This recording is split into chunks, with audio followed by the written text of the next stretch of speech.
सोचिए, आपने खेत तैयार किया, सबसे महंगा बीज खरीदा, खाद डाली, पसीना बहाया, फसल जमीन से बाहर आई और पूरा खेत हरे रंग की चादर ओढ़ चुका है। आप खुश हैं कि इस बार पैदावार बम्पर होगी, लेकिन जमीन के नीचे अंधेरे में एक ऐसा दुश्मन छिपा बैठा है जिसकी आपको खबर तक नहीं है। यह दुश्मन बाहर से हमला नहीं करता, यह जड़ों पर वार करता है। यह धीरे धीरे आपकी फसल की नसें काट रहा है और फिर एक सुबह आप खेत पर जाते हैं। जो पौधा कल तक शान से खड़ा था, आज उसकी गर्दन झुकी हुई है। पत्तियां पीली नहीं बल्कि मुरझा रही हैं। एक पौधा, फिर दो, और देखते ही देखते खेत के बड़े बड़े हिस्से वीरान हो जाते हैं। किसान साथियों, यह कोई आम बीमारी नहीं है, यह चने की खेती का कैंसर है। इसे कहते हैं उकठा रोग यानी विल्ट। अगर आपके खेत में चने की बुवाई हो चुकी है या आप बुवाई कर चुके हैं और इक्का दुक्का पौधे सूखने लगे हैं, तो सावधान हो जाइए। यह वीडियो सिर्फ एक जानकारी नहीं, आपकी फसल को बचाने का आखिरी मौका हो सकता है।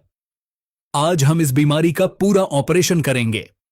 यह क्यों आता है, खेत में बुवाई के बाद इसे कैसे रोकें, और क्या सच में इसका कोई पक्का इलाज है? नमस्कार किसान भाइयों, टेक्निकल एग्रीकल्चर चैनल पर आपका बहुत बहुत स्वागत है। सबसे पहले यह समझना जरूरी है कि आपका दुश्मन दिखता कैसा है। कई बार किसान भाई जड़ सड़न यानी रूट रॉट और उकठा यानी विल्ट में कंफ्यूज हो जाते हैं और गलत दवा डाल देते हैं। तो चलिए डॉक्टर की तरह इसकी जांच करते हैं।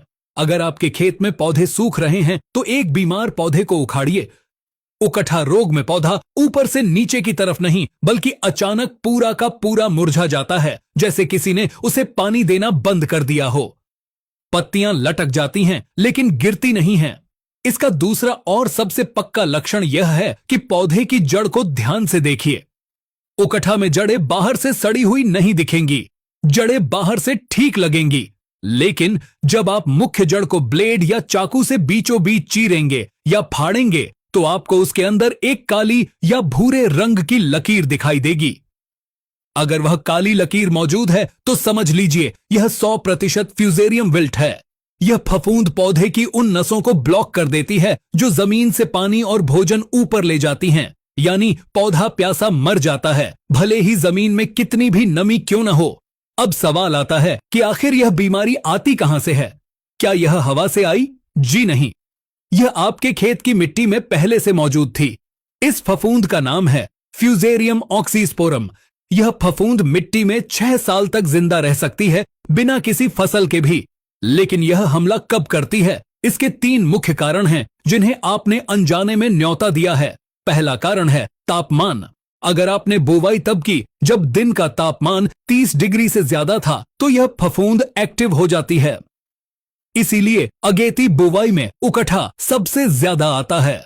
दूसरा कारण है नमी का धोखा। किसान भाई सोचते हैं कि पौधा सूख रहा है तो पानी लगा दो। यह सबसे बड़ी गलती है। उकठा रोग में अगर आप ज्यादा पानी या खुला पानी देंगे तो यह फफूंद पानी के साथ बहकर पूरे खेत में फैल जाएगी। सूखा और फिर अचानक गीलापन, यह इस बीमारी को बढ़ाता है। तीसरा कारण है बीज उपचार न करना। आपने जो बीज बोया, अगर उसके ऊपर फफूंद नाशक की कोटिंग नहीं थी तो समझिए आपने दुश्मन को खुद घर में घुसने दिया है। अब आते हैं आपके सबसे बड़े सवाल पर कि चना तो हम बो चुके हैं, पौधे निकल आए हैं, अब इसे कैसे बचाएं? देखिए किसान भाइयों, मैं आपको झूठी तसल्ली नहीं दूंगा। उकठा का 100% इलाज बुवाई से पहले होता है, लेकिन खड़ी फसल में हम इसे फैलने से रोक सकते हैं और नुकसान को कम कर सकते हैं। इसके लिए हमारे पास 2 रास्ते हैं, एक जैविक और एक रासायनिक।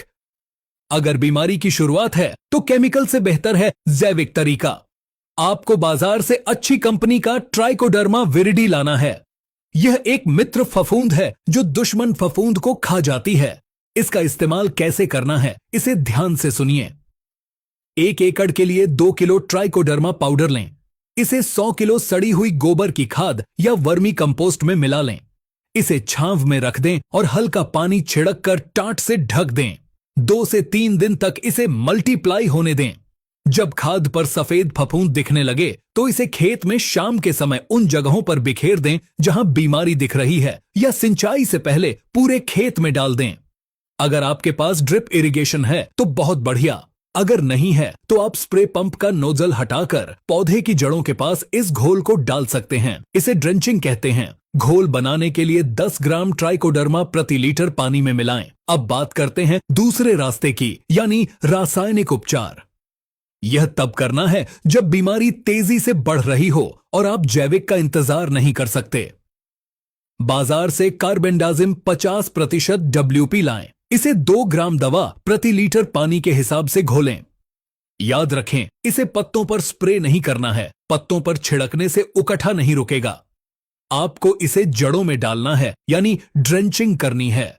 बीमार पौधे और उसके आसपास के 5-5 फीट के दायरे में स्वस्थ पौधों की जड़ों में भी यह पानी डालना होगा।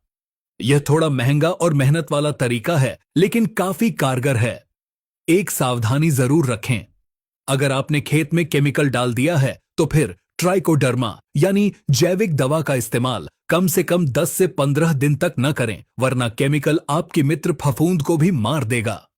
दवा डालने के अलावा आपको अपनी खेती के तरीके में तुरंत 3 बदलाव करने होंगे, तभी दवा काम करेगी। पहला बदलाव सिंचाई में करें। अगर उकठा दिख रहा है तो खेत में खुला पानी कतई न छोड़े। अगर पानी देना मजबूरी है तो क्यारियां छोटी कर लें। पानी उतना ही दें जितना जड़ों को जरूरत हो। याद रखें, ज्यादा पानी का मतलब है ज्यादा बीमारी। दूसरा काम यह करें कि जो पौधे पूरी तरह सूख चुके हैं उन्हें उखाड़कर खेत के किनारे न फेंकें। उन्हें खेत से दूर ले जाकर जला दें या गड्ढे में दबा दें। मरे हुए पौधे की जड़ों में करोड़ों फफूंद के बीजाणु होते हैं जो हवा और पानी से स्वस्थ पौधों तक पहुंचते हैं। तीसरा काम, कई बार पौधा कमजोर होने पर बीमारी जल्दी पकड़ता है, इसलिए खड़ी फसल में एन पीट के 19-19-19 का स्प्रे करें ताकि जो पौधे बचे हैं उनमें लड़ने की ताकत आए। किसान दोस्तों, कहावत है, इलाज से बेहतर बचाव है। इस साल जो हुआ सो हुआ, लेकिन अगली बार यह गलती ना हो, इसके लिए आपको अभी से डायरी में नोट करना होगा। अगली बार चने की बम्पर पैदावार के लिए आपको एक सुरक्षा चक्र अपनाना होगा। अगली बार हमेशा उकठा प्रतिरोधी किस्में ही चुनें, जैसे कि JG11, JG12, JAKI 9218 या आपके क्षेत्र की यूनिवर्सिटी द्वारा सुझाई गई वैरायटी। देसी या पुराने घर के बीज से बचें। मई जून की गर्मियों में खेत की गहरी जुताई करके उसे तपती धूप में खुला छोड़ दें। सूरज की गर्मी से मिट्टी में छिपी फफूंद मर जाती है। और सबसे जरूरी बात, अगली बार बिना टीका लगाए बीज जमीन में न डालें। इसका एक थंब रूल है, FIR। F यानी फंगिसाइड। सबसे पहले फफूंदनाशक जैसे कार्बेंडाजिम और मैनकोजेब या ट्राइकोडर्मा से बीज को उपचारित करें। I यानी इंसेक्टिसाइड, फिर कीटनाशक से। और R यानी राइजोबियम, अंत में राइजोबियम कल्चर से। राइजोबियम और ट्राइकोडर्मा का खर्चा ना के बराबर है, लेकिन यह आपकी फसल को कवच पहना देते हैं। जिस खेत में इस साल उकठा आया है, कसम खा लीजिए कि अगले 3 साल तक उसमें चना नहीं बोएंगे। वहां गेहूं, सरसों या जौ लगाएं। फसल बदलने से फफूंद को भोजन नहीं मिलता और वह अपने आप खत्म हो जाती है। तो किसान भाइयों, डरने की जरूरत नहीं है, लड़ने की जरूरत है। अगर खेत में बीमारी आ गई है तो घबरा कर पूरी फसल पर हल न चलाएं। ट्राइकोडर्मा का उपयोग करें, ड्रेंचिंग करें और सिंचाई संयम से करें। आप अपनी 70 से 80% फसल अभी भी बचा सकते हैं। खेती अब सिर्फ मेहनत का नहीं, विज्ञान का खेल है। सही जानकारी ही आपका सबसे बड़ा हथियार है। आज ही अपने खेत का निरीक्षण करें। अगर आपको कोई भी पीला या मुरझाया पौधा दिखे तो तुरंत एक्शन लें। यह जानकारी आपको कैसी लगी? क्या आपके खेत में भी चने सूख रहे हैं? हमें नीचे कमेंट में जरूर बताएं। और हां, इस वीडियो को अपने उन किसान दोस्तों के साथ व्हाट्सएप पर जरूर शेयर करें जिन्होंने इस बार चना बोया है। हो सकता है आपकी एक शेयरिंग से किसी किसान की साल भर की मेहनत बर्बाद होने से बच जाए। मैं हूं आपका दोस्त, मिलूंगा अगली वीडियो में एक और सटीक जानकारी के साथ। तब तक के लिए जय जवान, जय किसान।